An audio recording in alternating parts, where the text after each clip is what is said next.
Today's episode is brought to you, firstly, by Cox and Crendor Live. Whoa. The show is November 1st in Chicago. If you have not gotten your tickets yet, let me just stress, since we announced it a few weeks ago, it's almost sold out. There's like 23 tickets left. Oh boy. So I would buy them now if I were you. I'm saying this now. I looked at it just a few minutes ago. I'm saying this now before it's set over on Chilluminati, and then the Chilluminati crowd gets it. So I'm just saying.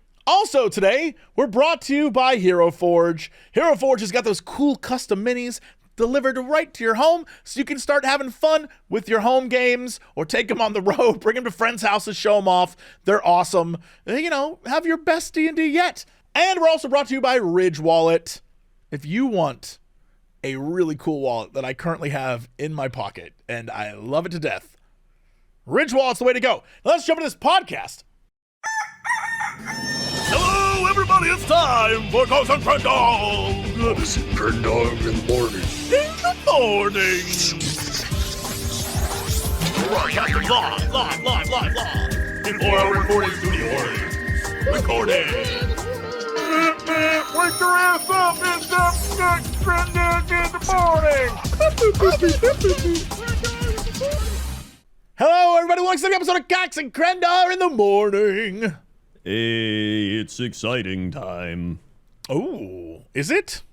I guess. I mean, we're doing our show, so it's kind of. I've been figured I would ask. I didn't know. Yeah. You know. Well, this is a weird show. Normally you got Geekenders and then this. We had like the Cox and Crendor Geekender edition. Now we got the actual Cox and Crendor. It's like double show this week. Well, what can I say? I like a good double show. I agree. It's twice as much me. That's yeah. Well, you do that anyway, but now we have double us. Yeah. Dodger's there to just be like, you know.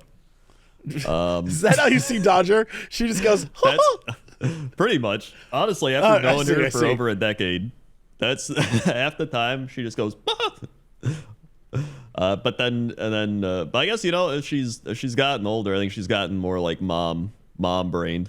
Oh, she's patient with me for sure. Yeah. She definitely is. Oh yeah, it's pure patience. She tolerates me at best. Yes. Yeah. So anyway, we did Cox and Crendor Geekenders. I did save some details from some things on Geekenders that I didn't. I was like, I'm gonna save that for this show, right? I don't even know what you're referring to. So I'm specifically referring to the Ren Fair. Last week. Yeah. Yes, because I did ask you to record stuff, and then I did see over on your TikTok that you did in fact record stuff from the Mud Brothers. This is what I'm here for. All right. I'm gonna sit back. I'm gonna get like a smoking pipe. I'm gonna sit in front of a fire and let you regale me with tales of the Ren Fair. All right. So on the old TikTok Crendor, I put up two mud show things. One is the Billy Von Billy playing his horn. The other was the guy being like, "We shall eat the mud," and then he starts to eat the mud. So yeah, it was great. You make it sound so regal. We shall eat the mud. So the thing is, like, I've seen the mud show so many times. Got to see it once a year at least. And then I was like, okay, what's something I could like ask them once the show's done? Because they were just like, my legs hurt, so I was just sitting around more than normal, right? And so, did you ask them if they saw the animation? I've asked them that a few times, and they said yes. First off, awesome. Yep. In fact, when I mentioned it this time, I was like, if you remember, I'm the one with the internet I'm the podcast with the internet animated. And he's like, oh yeah, I remember we first saw that down in Texas. And some guy was like, yo, you guys got an animation. So they do know about it. Great. And I was like, they were like shoveling mud. Like it was like the last show of the day. So they're like prepping the mud pit for the week, I guess, or getting the mud out of there. I don't know the intricacies of mud maintenance, but they were talking to this guy that came over with his son, and he's like, man, you guys are great. I am a plumber, and really good stuff. That mud and everything. He's like, I told my kid, you always say stay in school so you don't become one of them. And then the mud brother Billy was like, hey, you know what? It beats accounting. I mean, there's a sadness involved, but hey, what are you going to do? Oh, my God. And then the guy was like, yeah. So I was curious as somebody who's, going through my ailments. I was like, what do these guys do when they get hurt? Right? Because like the show must go on. Put mud on it. So maybe. So I was like, hey, what do you guys do when you get hurt? Have you been hurt? And Billy was like, dude, my rotator cuff is terrible. He's like, whenever I do my arms in the air, I got to lift this arm up for the rotator cuff. And then the other guy was like, yeah, I broke my knuckles once. I have so many questions. What do you mean? Yeah. And then Billy said he got a hip replacement. So like, dude, they've been through it. I guess they started in 79. So like, they're worn down. Oh, they definitely, for those who have never seen the Mud Brothers, I must stress this. They definitely look like they started in the 70s. Oh, yeah. Some might say they're still there. That's what I was going to say. They haven't really left. They're still there, and they are living their best life. Yeah. So that was cool. I got some Mud Brother lore. Very fun. Learned about their injuries. And then, let's see, walked around, did the classic Ren Fair stuff, sat a lot, watched some shows. I did run into a fan there. That was pretty neat. He wears a big hat, and he sits outside one of the stores.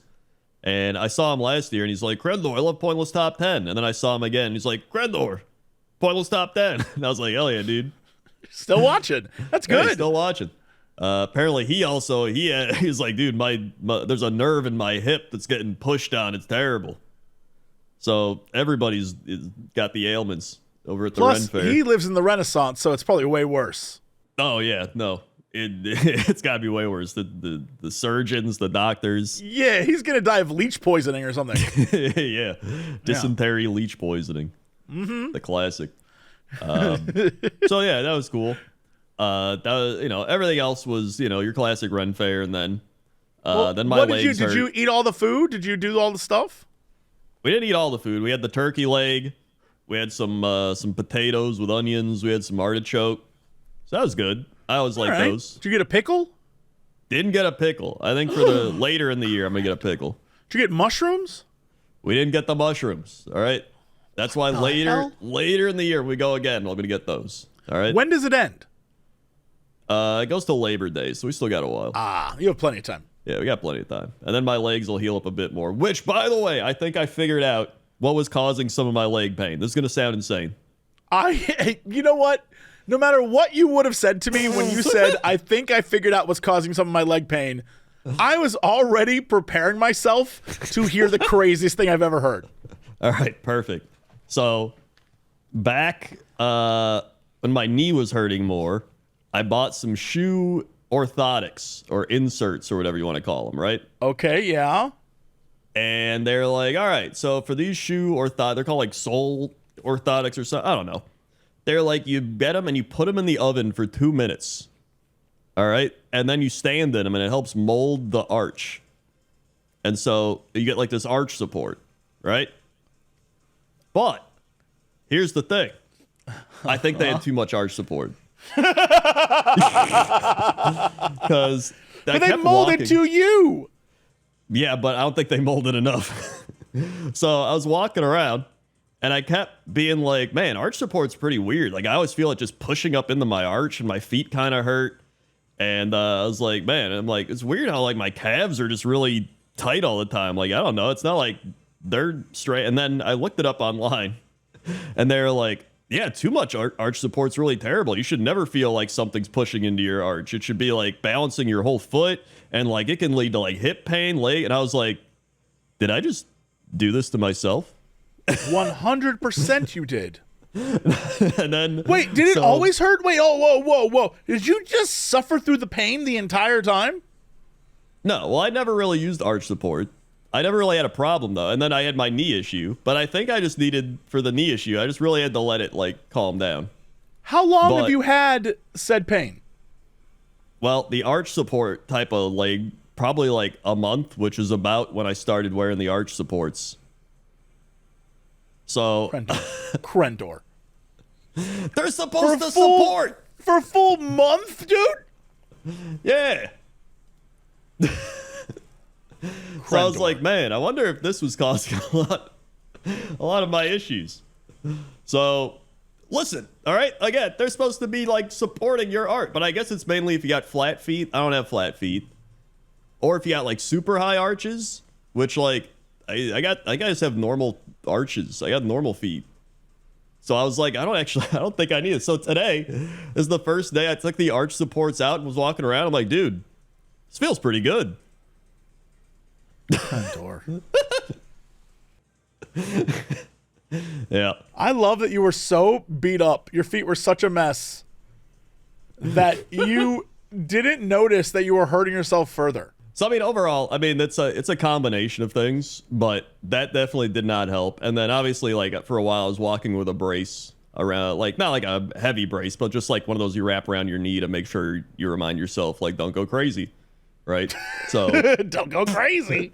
So the combination of that plus the like the over arch support, I think just kind of wackied out my legs, and so now I'm in the process of re-normalizing them, and here I am. Well, I'm glad you figured out your problem. I think every once in a while, people have their own self-inflicted injuries because of, weird things like that. So I'm glad you got it. Right? Because it's like I always hear people like, get some inserts, get some like shoe thing, help your arches, whatever. I'm like, yeah, you know what? That'll probably help. And then it hurt. That sucks. So anyway, then That sucks.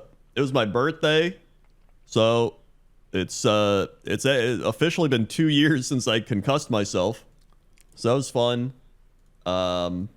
Because it was the day after my birthday 2 years ago, I slammed my head and concussed myself, so that was fun. Well, I'm glad, you learned a lesson, and your birthday seemed fun. You were streaming and watching really weird things when I stopped by to wish you a happy birthday. I have no idea. Were you just watching weird training videos all night? What were you doing? So I did a daytime. Well, here's my whole birthday. All right, I went and played Warhammer against my friend because he was like, "Yo, you want to play some?" Yeah, he's like, "Play some Warhammer Old World." So I was like, "Yeah, I'll play my Beastmen. I haven't played in a while, so that was fun." Oh my god! Which, by the way, maybe the greatest interaction of the day happened at the Warhammer store. All right. Okay. So there. My friend I was playing against, he's like 25, so he plays Horse Girl Gaming, right? Okay. Yeah. And then my other friend was also there, and he also plays Horse Girl, so he's like 30, he's like in his early 30s, and he was like, I hate how much I love this game, dude. He's like, I shouldn't love it, and I do. And so we were just talking, and there's another game going on with this man who is in his mid-50s. And he's got tattoos. He's like, but he's a Warhammer player, right? But he overheard and he's like, horse girls? What's happening, horse girl? And he's like, oh boy. He's like, yeah, it's like racing them, right? He's like, you're racing girls? And he's like, no, well, they're like horses. And he's like, you're racing horses? But the what? And he's like, yeah, they're like girls, but they're horses. Like they run around the track. That's when he started realizing to normal people how insane this sounds. Exactly. It's crazy. He was like, are people jerking it to these girls? First off, if he answered anything besides yes, he is lying. We were like, there's definitely some that. And so he was like, dude, back in the 80s, I had like a girl I dated and like she was my ex after a while, but like if I had these horse girls, maybe I wouldn't have got into drugs and had an ex-girlfriend and shit. Then he's like, well, how do you bang them? Do you gotta lift the tail? And I was like, dude, we gotta stop. We gotta get out of here. Get out of here. So yeah, literally everybody in the game store was just like dying. They're just like, oh my god, dude. So yeah, that was an interaction that started my birthday. Then then I streamed. That's when I did my my watching old training videos and stuff like that. The Waffle House training. How you put mustard packets on jelly packets to figure out what things are. None of that made sense. It's insane. Having watched many training videos over the years, just for fun, especially like the Wendy's ones, which have wraps that tell you how to do stuff. Shout out to the hamburger wrap. I know how to make a hamburger at Wendy's for sure. And the coffee wrap, both very good. But I've never seen anything that was quite like the Waffle House, where I guess they don't do tickets. The whole problem could be solved by tickets. Yeah, you would think so. But then there's one person in my chat who was like, oh yeah, I worked in food industry. It was pretty common for like quick time management thing. And I was like, what? Huh? Nothing seems quick about insane. the onboarding. Like I said in your chat, if I went to my first day at Waffle House and they show me this video, I would quit. Oh yeah. The thing is, like, if I had to learn this to be like a really good chef somewhere or whatever, I'd be like, all right, but like you're making minimum wage at Waffle House to learn all this. Like, no thank you. Yeah, it's absolutely crazy. The fact that they're like, if someone orders a special, you put the pickle in the middle of the plate. Then if it's 2 patties, 2 slices of onion. It's like, what the? Now, if you flip the onion over, then it's an omelet. But if it's an upside onion, then it's a scrambled egg. You're like, okay. And it's a chicken sandwich if it's a mustard packet, but if you flip it over, then it's a pork chop sandwich. Yeah, and if you want 2 pork chop sandwiches, you do a 1 order of pork, which creates the double pork, which means 2 slammed together sausages. Remember that. Like, it was genuinely insane. None of it makes sense. They're like, and if you have a omelet, you place your ketchup package at either midnight, 3, 6, or 9, depending on what the meat is for it. Now, if it's a plain omelet, but it's also, and you're like, what the hell? Crazy. I will say, I think the fact that the two of us are regaling each other of exactly what it said means it might work. That's true. You know? The fact that we now know where to place things for omelets, I'm like, they might have got me. Yeah, because I was showing I did it again on my later stream. I was like, you guys got to see this. And then I was like, okay, that means I was like, pork chop sandwich. That's a pork chop sandwich. I know it now. I know the code. Yeah. So maybe it might actually work. Yeah. We might have screwed up. Yeah.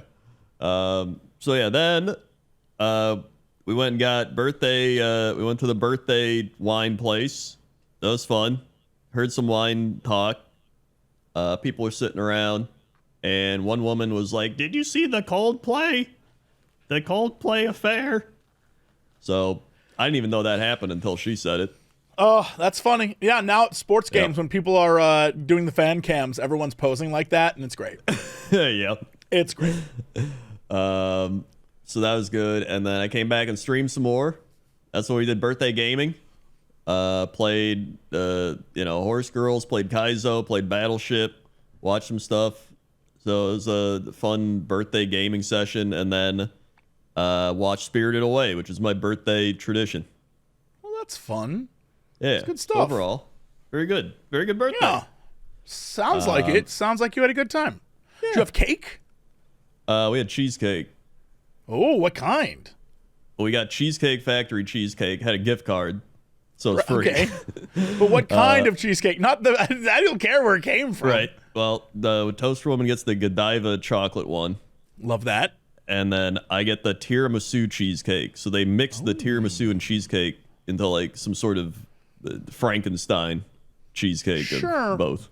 The best. I'm not like a huge cheesecake guy, which is always depressing when there's places like the Cheesecake Factory. Right. However, one time I went to a barbecue restaurant and they had a cheesecake that I guess the owner was from the Mediterranean or something, so they had a baklava cheesecake. Dude, It was so good. I think about that all the time. It went out of business during COVID, but like I think about it and I wonder if she's out there making delicious cheesecakes still. That reminds me of when we ate what was that? It was like ribs and pie. Didn't they have baklava? Yes, that was Morphea's Ribs and Pie. Oh, that was, yeah. I remember that. She's not there anymore. Morphea's gone. Damn. That was a good experience. Yeah. I love that place. It's gone now. Damn. Hopefully they're doing well somewhere else. I don't know. Now it's like a Mexican place, which is fine, but it's not ribs and pie. Yeah, it's not ribs and pie. It just felt like a combo that was just like they teamed up, right? They were just like, you got the ribs, I got the pie. Let's get this done. Right? Yes, there's also a place nearby that's called like Saints and Angels, and I can't tell if it's someone who wanted to open a bakery but they wanted to sell like healthy bakery stuff but then realized they had to sell bad stuff, or it was two people making two different kinds of desserts. But it's a bakery that's split, and one side is all healthy options, which is crazy for a bakery, and then one side is all the like decadent crazy stuff. Ah, I see. I've never been in it, but I've definitely walked by and been like, huh, okay. But I'm not, I'm not like a go out and buy a bunch of pastries at a bakery guy. Right. I just don't. What's your favorite like bakery thing? If I'm gonna go to a bakery, probably just bread, like a really good loaf of bread. What if you're like eating there? There's a place that I went to a little bit ago called like Le Pain something. It was a French bakery, and what I got there to eat was because I am a bougie like West Coast idiot. I got a avocado toast on some of their bread, which was great. It was delicious.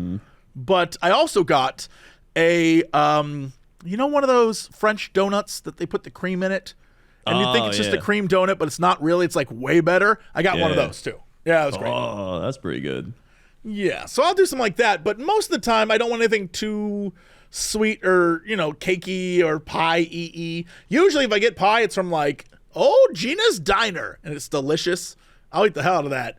But I'm not like, if I go to a bakery, I'll get bread and or granola maybe. I like a good bakery-made granola. Is the French thing, is that like a beignet? No. Let me see if I can find an image of it. Let me send it to you so you can describe it to the people. All right. It is delicious. I cannot stress. Let's see. French cream donut. Oh, I've seen these. Yeah, it's kind of like a normal donut almost. Or macaroon. Yeah, but it's like a donut. It's clearly a donut, but it's not iced or anything. And they cut it open and they put a cream in the middle of it. It's great. That does look really good. I'd eat one of those. Yeah, it was. I got it thinking, I was like, well, I'll get this. And then I was like, I really want, maybe I should get the toast with the avocado. And I was like, screw it, I want both. It's great. It's a great choice. Solid choice. I'm a fan of croissants, but I like the flavored types of, like they had an almond croissant, it was really good. Or I've had like the chocolate croissant. I don't want like a plain croissant. Like it's got to be one of those types of things. But I like that with coffee. It's like a good combo. Sure. I like, I also, you know what? I realized if they have like a berry tart, I'm kind of a tart guy. I like a good tart. Yeah, I can see that. It's like, there's a lot of bakery goods that are good when they're tart, like a raspberry type of thing. Yeah, like a mixed berry, and they put it over like a white chocolate mousse or whatever the hell, and like one of those little pie shell things. Yeah, I love that stuff. But that's probably the extent. I'm not like a big cupcake guy. I'm not a big, like, I'll eat cake on a birthday, but I'm like a big, I need a cake guy. I'm not like I don't want to eat like a pain au chocolat. I'm not like that. I don't like I'm not going to get a, God, I can't even think of bakery things. Like a Belgian waffle or like a Gruyere croissant. Yeah, like I'm not. Sometimes a muffin's great, but I've been ruined for muffins ever since I went to that one restaurant with Alex where it was like a diner and you could order, a breakfast meal, but instead of toast, you had the option to get a muffin. And I was like, yeah, I love a muffin. And they're like, we got blueberry. And I was like, oh, blueberry's perfect. I love that. Dude, I told you this before. I'll tell it again. They cut that muffin down the middle and grilled it on the flat top, and it was the best thing I've ever eaten in my life. And it changed the game for me. And now normal muffins do not do it. Damn. I don't think I've ever heard of a grilled muffin. I mean, literally just cut it down the middle and then put it on, I assume, the buttery flat top of the grill where they're grilling everything else. Yeah. Oh my God. And so, that it was good. Delicious. Yeah, it was so good. I wonder if you just do that at home. Probably. But that would mean I have to go out and either make or buy muffins. That's true. And I'm like, I don't eat muffins that much. They would go bad. What else did you do this week? This week was a lot of like, I decided to start going for longer and longer walks just to like, I was mapping out the area before and now I'm like, okay, I know where things are. I'm getting bored where things are. So, in order to keep my mind active, because that's what kills me when it comes to any sort of working out anything. Right. And I was like, all right, well, maybe I'll go for a walk over to that place over there. And so I decided I picked a direction to start walking, and I realized where I was walking to was into like an Amazon warehouse district. Oh.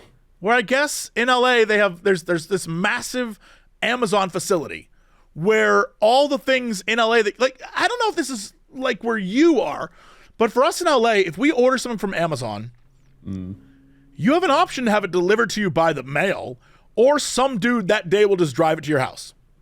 And it costs nothing else, right? And so I don't know if that's like a major city thing or that's an LA thing. Well, clearly it's a major city thing. Yeah. But so as I wandered towards it, there must have been 1,500 Amazon trucks, all like lined up, ready to get boxes. And I was like, this is crazy looking. It looked like in a movie when the evil villain was like assemble the army. It looked crazy. Yeah, the amount of Amazon orders coming in. That's what I'm saying. It was bizarre. And what's even weirder is this was like 6:30 at night, and they were filling up the trucks. So were they intent on delivering them at night? Maybe. I mean, I've gotten stuff at like 9 p.m., 10 p.m. That's crazy. It's very weird to me that they, I guess I grew up in a time where if it wasn't delivered by 6, you are not getting it till the next day. Yeah. Well, that's like if you're going through the post office, they ain't doing that.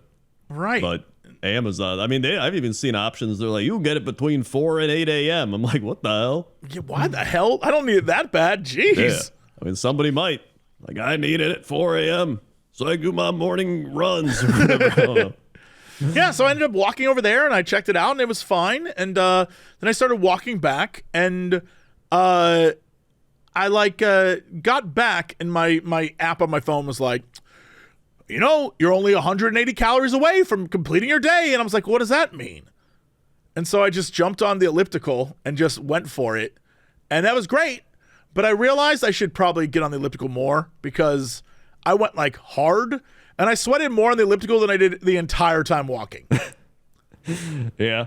I was a complete mess. I was like, oh my God, what the hell?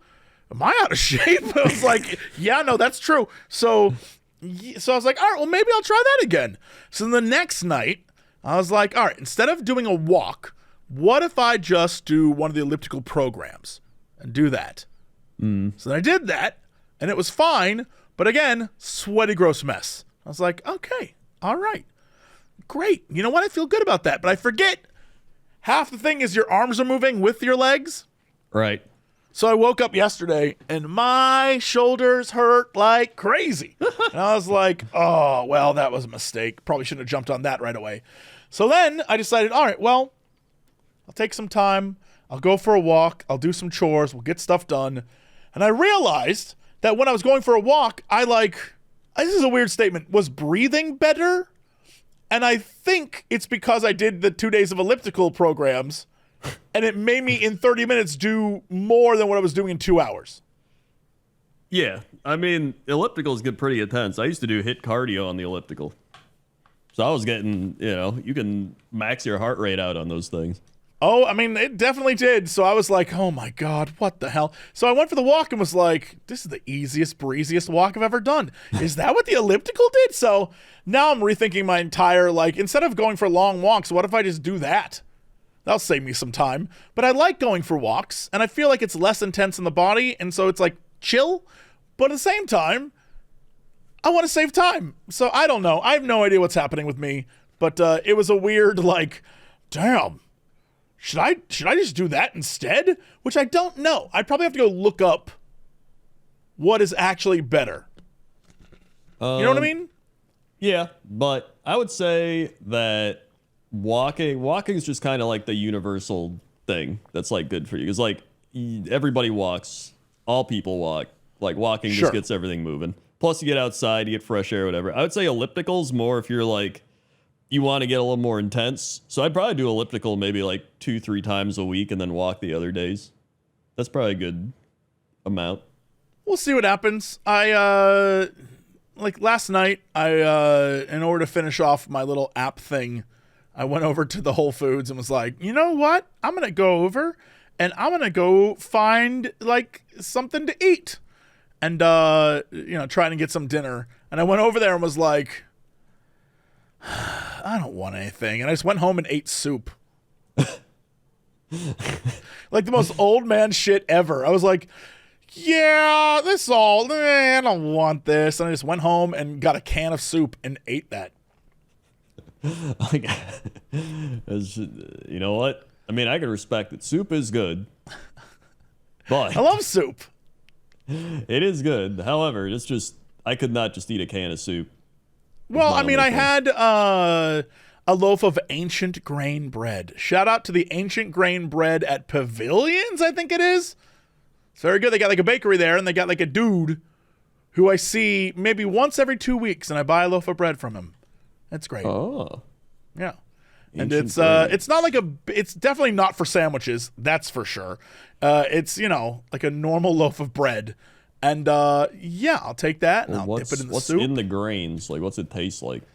Oh, I mean, it tastes delicious. The outside's crusty, but the inside's like soft. And it has like seeds and, oats and all sorts of crap in it. It's great. Oh, I see. So is it like one of those stone ground? Kind of. breads? Yeah. I wish I had an answer for you on exactly what was in it. Okay. That's what I was thinking. When I hear like ancient grain, I think of them like grinding up stuff in a mortar and pestle or whatever it's called. Yeah, it is. In fact, let me see if I can give you what's inside this. It has spelt, einkorn, kamut, whole grain flour. Yeah, they have oats and things in there. And then there's seeds. I'm not sure what the seeds are. I have no idea how that works. But yeah, it's delicious. And it's one of the few breads I'm like, that's the one I want. Interesting. Maybe I'll try that one day. But yeah, I don't know if I assume they're different everywhere, you know what I mean? Yeah. But the one at the grocery store Pavilions in Los Angeles is lovely.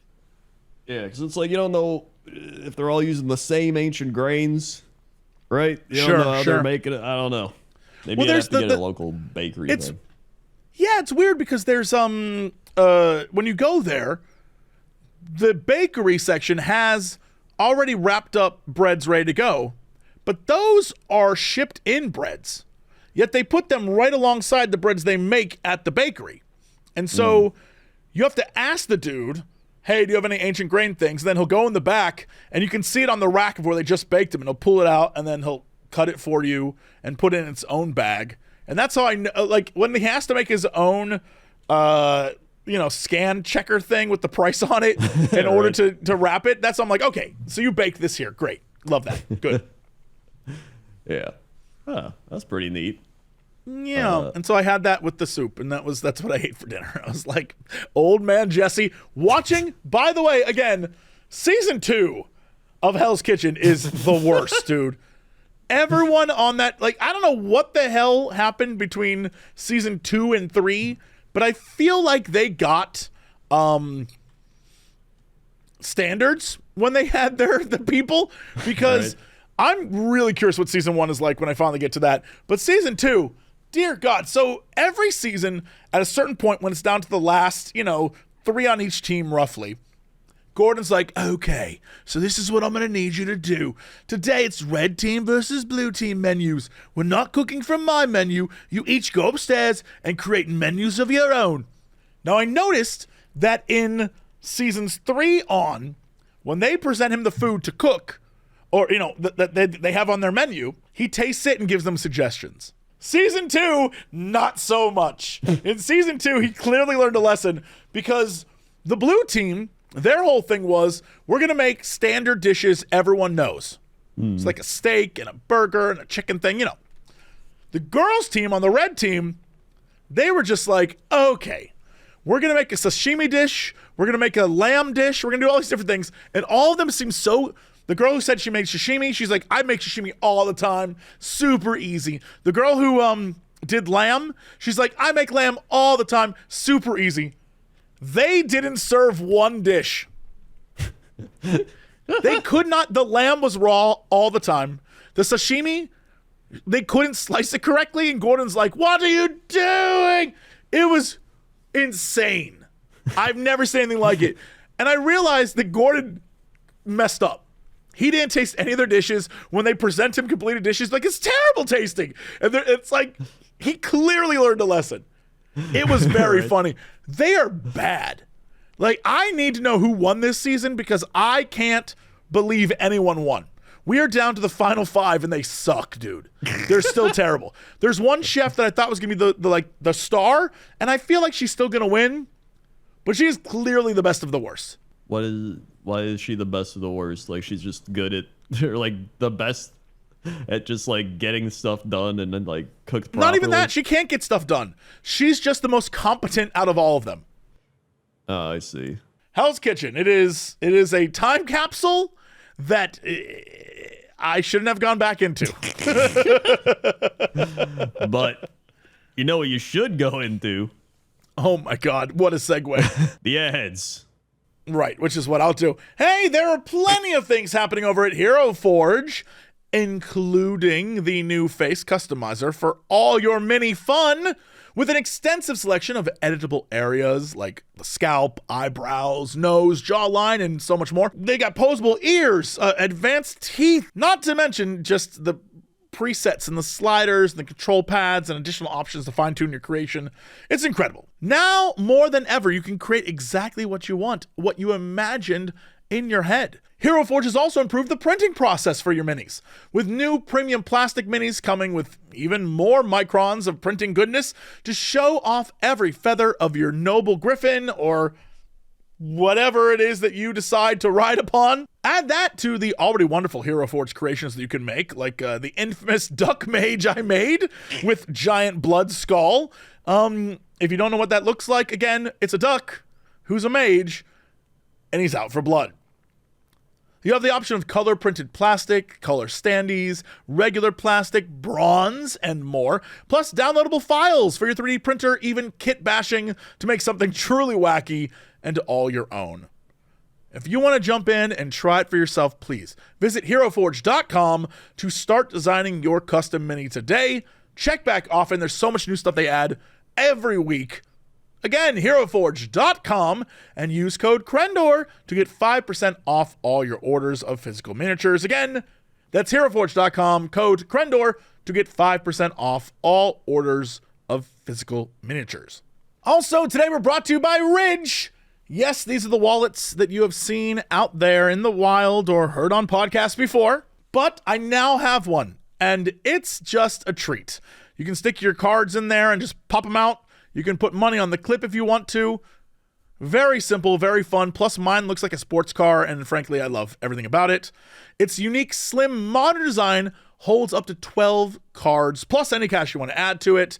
It has, titanium or carbon fiber or aluminum materials that you can use. There's so many colors to show off. Mine is like this orange-blue vibe. Big fan of that. And the best part is they come with a lifetime warranty, so you'll have your wallet as long as you want. And you have the peace of mind knowing that these wallets have RFID blocking technology to keep you safe from digital pickpocketers or anyone trying to get up to stuff who's up to no good. With over 100,000 5-star reviews, it's absolutely something you should check out. And I know, if you lose your wallet, that's rough. But the Ridge AirTag attachment can help you out before panic mode kicks in. And it isn't just about wallets. They've got key cases, suitcases, rings, all sorts of different things.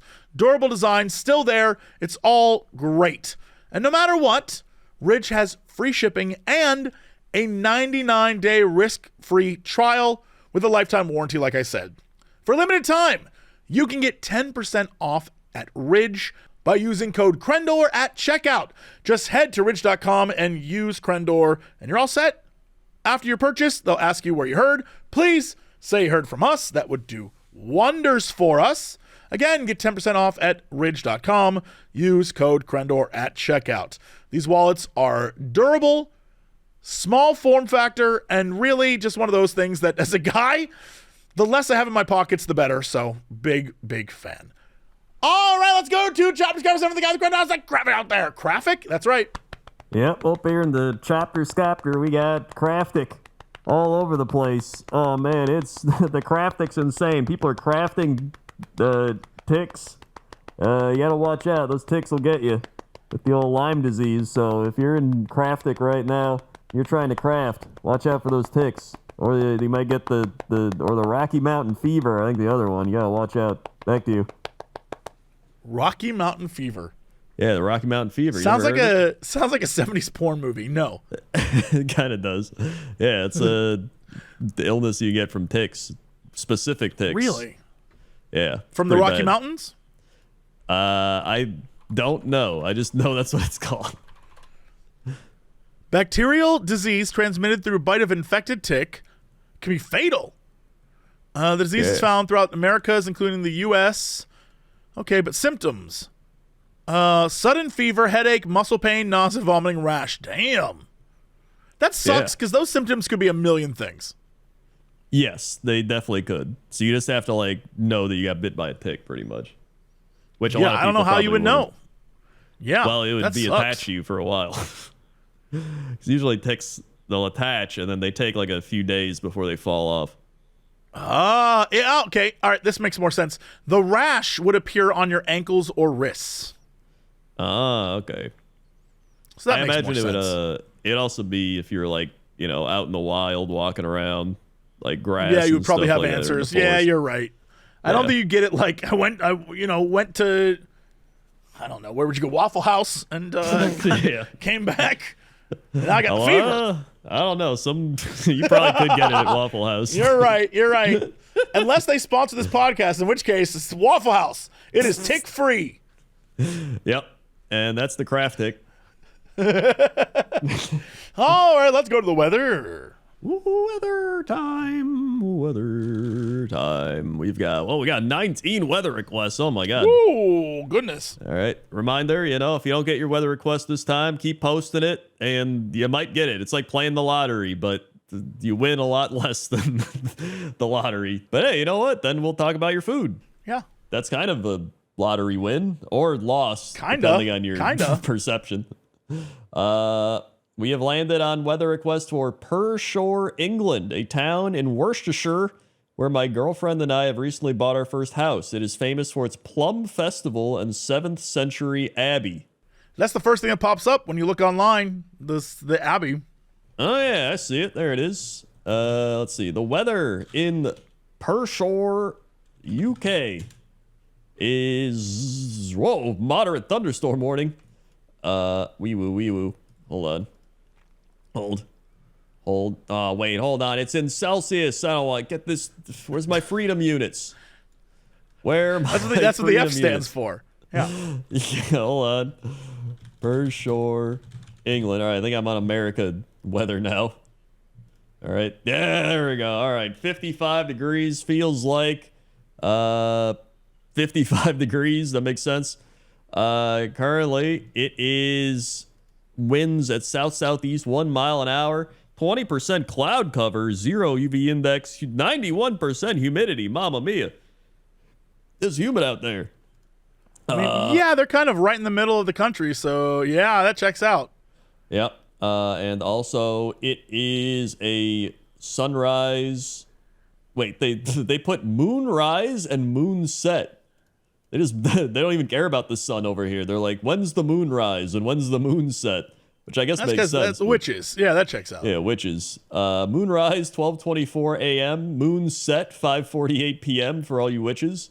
And it's a waning crescent moon. Waning crescent. Take a look at the 10-day here.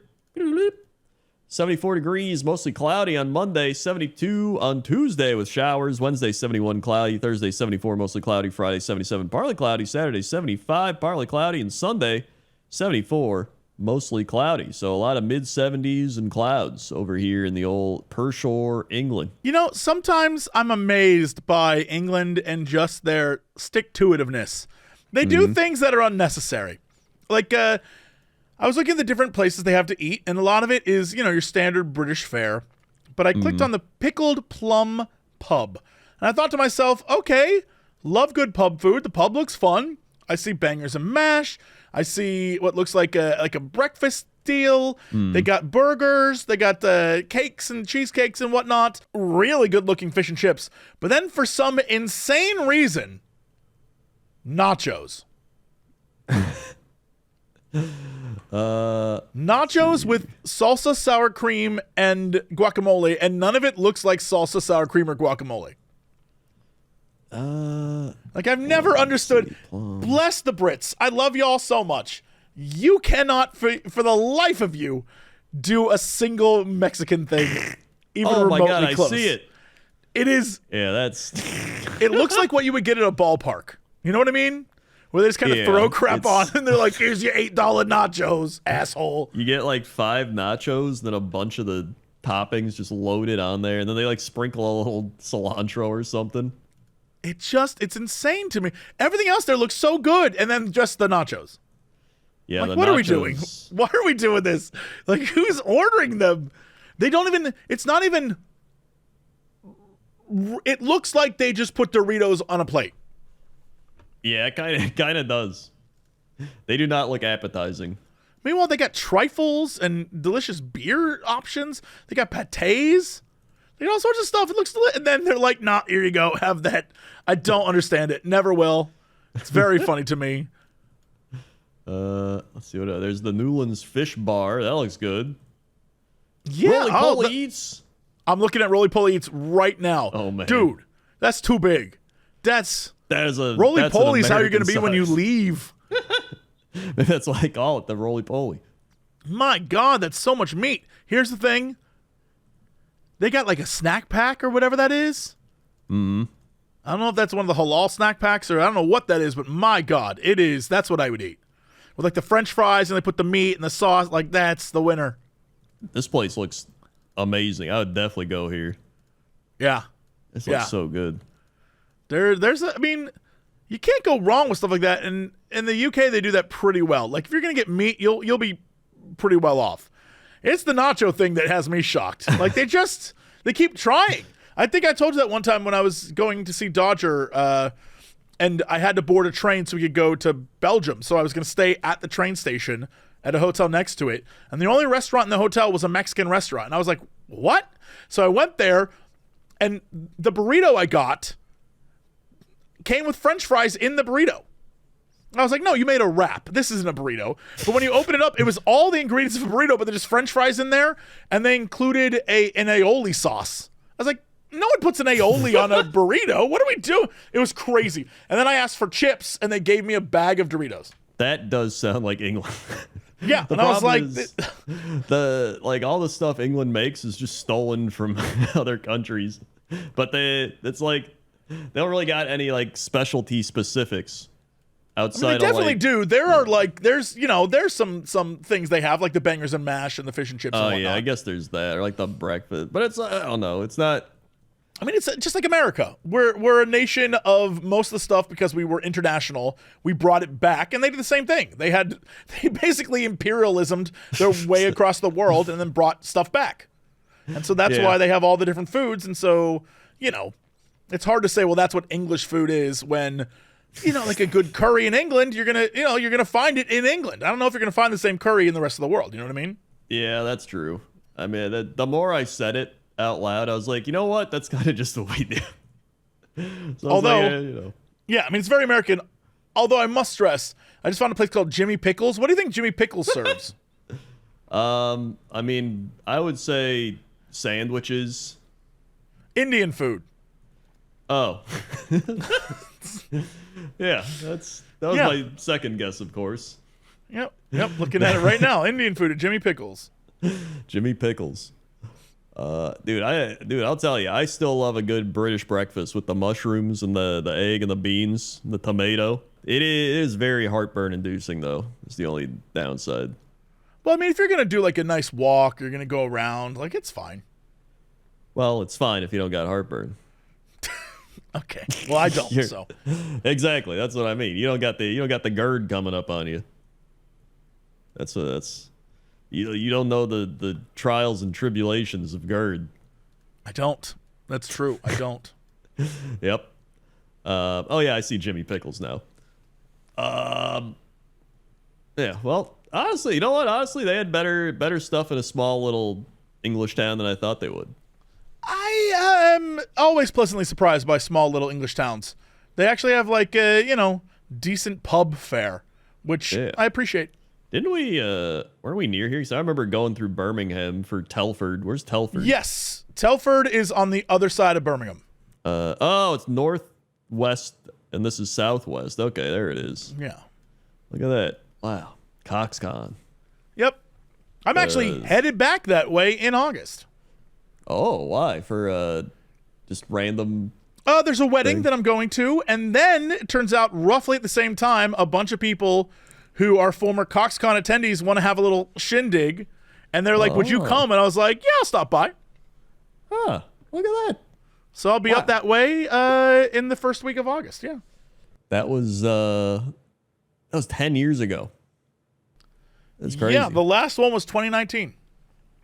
Oh, yeah, I guess that's right. Right before 6 COVID. years ago. And then everyone's like, are you going to do it again? I was like, it costs so much money to make that happen. Yeah. And all the infrastructure's gone because of COVID, and everyone sort of moved on with their life because that was 3 years of nothing happening. Yeah. And then everyone aged up and lived their life and moved on, so it's just me. There's like no team on the back end. I'd be starting over. No, I'm all right. I'm fine. Is the convention center still there? Or is that not there?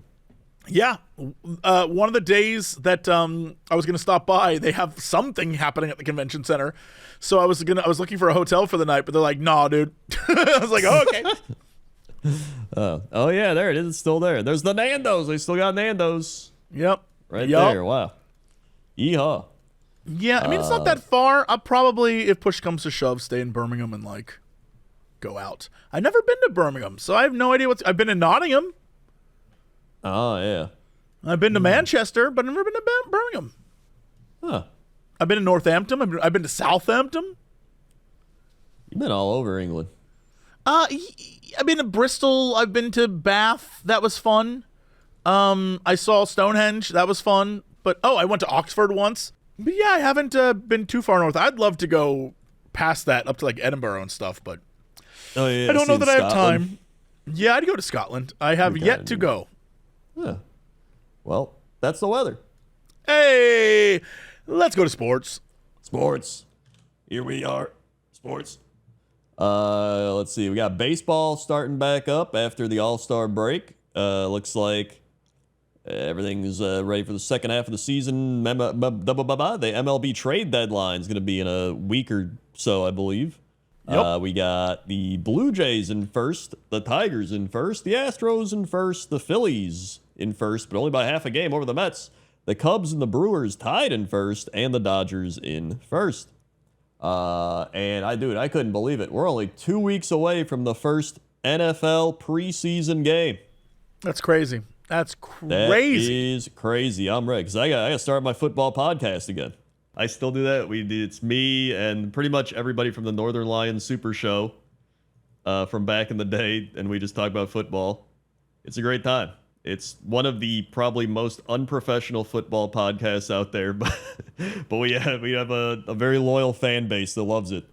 You great on a time. Show that's unprofessional? Madness. Not only that, I'm like the host of the show. I like do all the work for it. Well, okay then. I do the recording, I do the uploading, I do all the graphic, like I do all the football stuff. They just show up. So now I know what it's like. But I do it we do this show out of pure like fandom of football. Like we don't really make money from it. We have a great time ranting about our football teams and watching every week. It's good. As you do.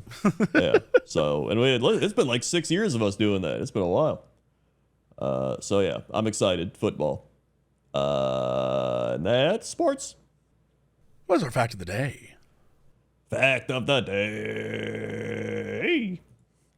Lego bricks withstand compression better than concrete. That makes sense. I'm waiting to hear the answer. Like that checks out in my mind, though. Like, I believe it. An ordinary plastic Lego brick is able to support the weight of 375,000 other bricks before it fails. This, theoretically, would let you build a tower nearing 3.5 kilometers in height. Scaling this up to house-sized bricks, however, would cost far too much. Yes, but that is... Did you see that the people 3D printing the bricks? I did not. I think there's like a 3D printing method they're using that roughly looks like big Legos. And then they're assembling houses that way. But there's also another way where they have a machine that just squirts out goop, and I've seen that too, and then it makes the mold of a house, and then they fill it in with stuff. Oh. Yeah, they decided to make this weird... Go look up concrete 3D printer, and you'll see a video of the other version where it just squirts it out. Huh. It's just... In fact, it's just something squirting out. I don't know about that. I don't either, but apparently it works, and they're trying to make affordable housing that way, and like, great. I hope that works, because housing is not affordable. That is true, but knowing the world, that affordable housing will become unaffordable very quickly. Very quickly. Yep. Yep. So there we go. That's the random fact. I almost said weather. Yeah. You ever see those videos where they like clamp stuff and they do high pressure tension thingies? There's got to be a Lego one. I wonder how much that can hold. Oh, yeah, like the hydraulic press type of stuff. Yeah, I wonder how strong a Lego could be. I don't know. It's got to be pretty strong. Because everybody always just does the meme of like, you step on a Lego, it's like the biggest pain you ever experienced, like that stuff. But it is genuinely impressive how strong these Lego bricks are. Yeah, I wonder if you put like, and I wonder what kind of size or how many Legos put together would, you know what I mean? There's got to be like a mix. I just don't know what it is. Yeah. That's the fact. Okay, has anyone come to us with tears in their eyes? Dear illustrious sirs, I come before thee with tears in my eyes and on my bare knees to beg of thee. Oh, Jesse, will you ever get back with the boys to play Jedi Survivor again? I'm rewatching your Jedi series. It frequently has me in stitches. I would enjoy to see my favorite swashbuckler again. First off, I forgot we called him that, and that's hilarious. Second off, probably not. Probably not. Getting them in the same room is tough.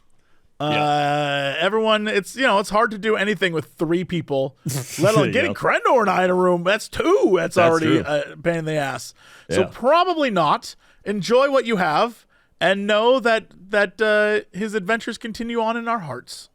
I did watch Kraken play some. It was like Jedi Academy or something where you. But he the old one. Yeah, that's good stuff. And he had it modded so he could just like port. He had like new Star Wars. He was like porting in Jedis and people. They'd fight each other and they'd be like, "I will fight you. I will fight you." It's just a bunch of people. It was so good. I was like, dude, I want to play that. I like that. Yeah. Yeah. Now we have another one. It is. Dear illustrious sirs, I come to you with tears in my eyes, not because something is broken, but because modding has become my life. Vanilla games, I don't know her. Do either of you dabble in the fine art of modding? With what games, if any, have you earned the honor of being broken and rebuilt by your image? Warm regards to many ESP files, Ray Foster. I used to mod X-Wing versus TIE Fighter back in the day. That was very fun. And we would there wasn't like deep internet at the time. Right. It existed, and there were forums and stuff, but you weren't like online like crazy. So what we would do is we would mod the game and then upload our game because you could incorporate, like, you'd basically go through and you'd make a mission or a series of missions that connected together, and then you would upload that file system, whatever that was, to the site. And then you had a profile. So basically, everyone had their own capital ship. And so every mission took place from your capital ship, and then you would upload it for people to play. And that was fun. And so rather than be your screen name or like, I'm Admiral Jesse, you would just be the name of your capital ship. I see. And it was pretty fun. And so I did that. The most recent modding is when you and I did goblins for Baldur's Gate 3. Oh, yeah. And that was ridiculous. Yeah. I mean, I've played plenty of mods, and I've like dabbled in like scenario builders and games, and doing stuff like that. But I've never like actually modded like a file, like program file. I'm too dumb for that. I don't know how to do that. Yeah, I've also found that sometimes when modding things, like there have been a few games where I've been like, I don't want to, like indie games. So this isn't, real like heavy duty crazy stuff going on in the back end games, but like indie games where I found files and then I'll just open a Word editor and then change like from 50 gold to 12,000 Right. gold. And I'm like, all right, great, good. Yeah. Now I can play this game. That's the basic like modding level. Like, dude, I can like do my cheat codes through modding. Yes, pretty much. Yeah. Yeah. Yeah, honestly, that's pretty much the extent of that. And like me trying to work with RPG Maker years ago to make my non-content RPG. Yes. Which listen, I got further in that creation than I thought I would, but it was still like I made like 30 minutes worth of a game. But it was a good time. I don't think I'm gonna ever finish it, but I had fun making it. Right now, still, they're making RPG Maker games and releasing them on Steam. Like, I've seen a few of them. Yeah, no, there's a lot of them. It makes it very easy to make games. I'll say that much. Yeah, it's neat. Yeah. So there you go. That's the Dear Illustrious Sirs. Well, I doinked the mic. He doinked the mic. All right, what's our big news story of the day, Doink? Big news story of the day. North Dakota's fourth largest city overrun by ground squirrels. I love the phrase ground squirrel, but the overrun bit is also very funny. What does that mean exactly? Let's find out. The Richardson's ground squirrel weighs less than a pound, is about a foot long, and is native to the northern plains.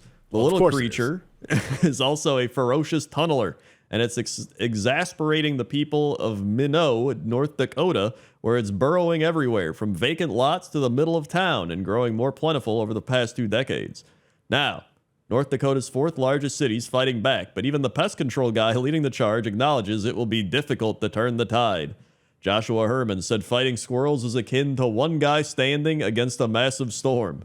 If I'm trapping, but my neighbor isn't, well, we're not getting anywhere. Amazing. Ground squirrels have been an issue in Minot, a city of nearly 50,000, for at least 20 years, but the problem is dramatically worsened in the last few years. It's unclear how many of the squirrels live in Minot, but many likely live near or exceed the city population. Gosh, there's got to be tens of thousands of them in the area, Herman said. Officials in the city, a green spot along the winding Souris River, surrounded by farmland and grassy prairie, know they can't get rid of the squirrels, but hope to simply get the rodent numbers down. I don't see the population going to zero ever. I mean, it's almost impossible by the numbers we have, said Bratton. Put another way, Minot won't be able to rid itself of squirrels because the animals have lived on the prairie for centuries. Outside the town, predators like coyotes, badgers, owls, and even snakes love to dine on the squirrels. But in residential neighborhoods, and even downtown, the rodents can roam pretty freely. Greg Gullickson, an outreach biologist within the North Dakota Game and Fish Department, adds that squirrels now have fewer grassland areas available to them and like the mowed spots they find in town.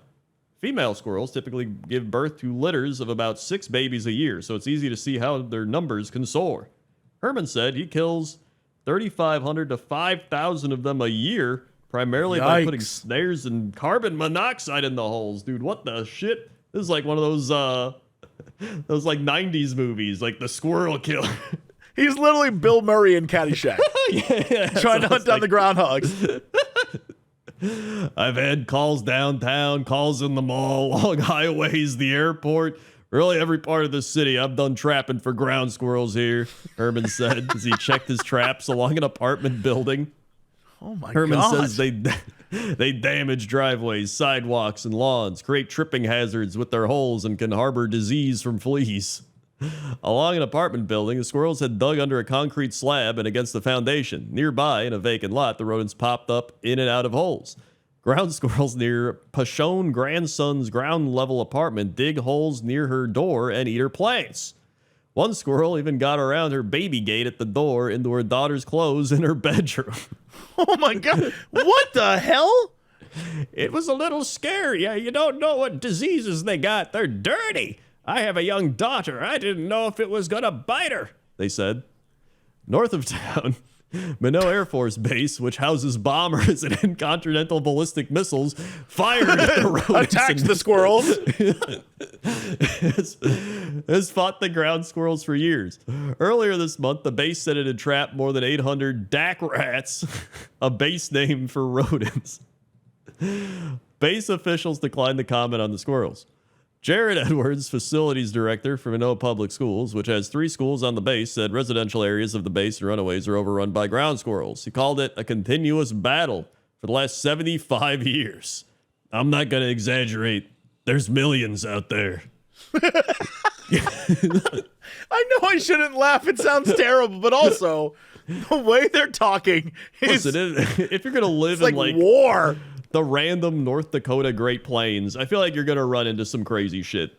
You're really on Right, their like- territory. You're right. Yeah. Yeah, like it's like building stuff out in the ocean, being like, I didn't think the sharks would start getting mad. It's like, well, you're building stuff like where they live, and you're eliminating where they used to live, so they're just going to start going to where you are now. It's like, I just wanted to grow my plants, and these wild animals are eating them. Well, yeah, no shit. I don't know. Like, it's just like, it's mind-blowing. In town, 3 school properties have large populations of ground squirrels. School systems using snares. It's something you got to keep up with. That's Mother Nature, they added. Still, not everyone sees the squirrels as pests. Some find them cute and fuzzy. Herman says people have sabotaged, stolen, or thrown out his traps. Occasionally, they confront him when he shoots at ground squirrels with an air rifle, scolding him and hurting the wildlife. They get that cute association, and they are, adorable, but they're vermin. A pest and dangerous when allowed to proliferate, Herman said. It's just so dramatic. It's so dramatic. It is. And I love that. It makes the story 20 times better. It does. It's just the fact. Then there's like this one man that's like, I'm in charge of hunting them all down, but I can't keep up. It's too insane. My neighbors aren't putting in the effort.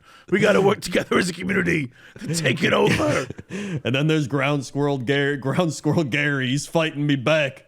He's raising up the squirrels to attack me. We need to stop him.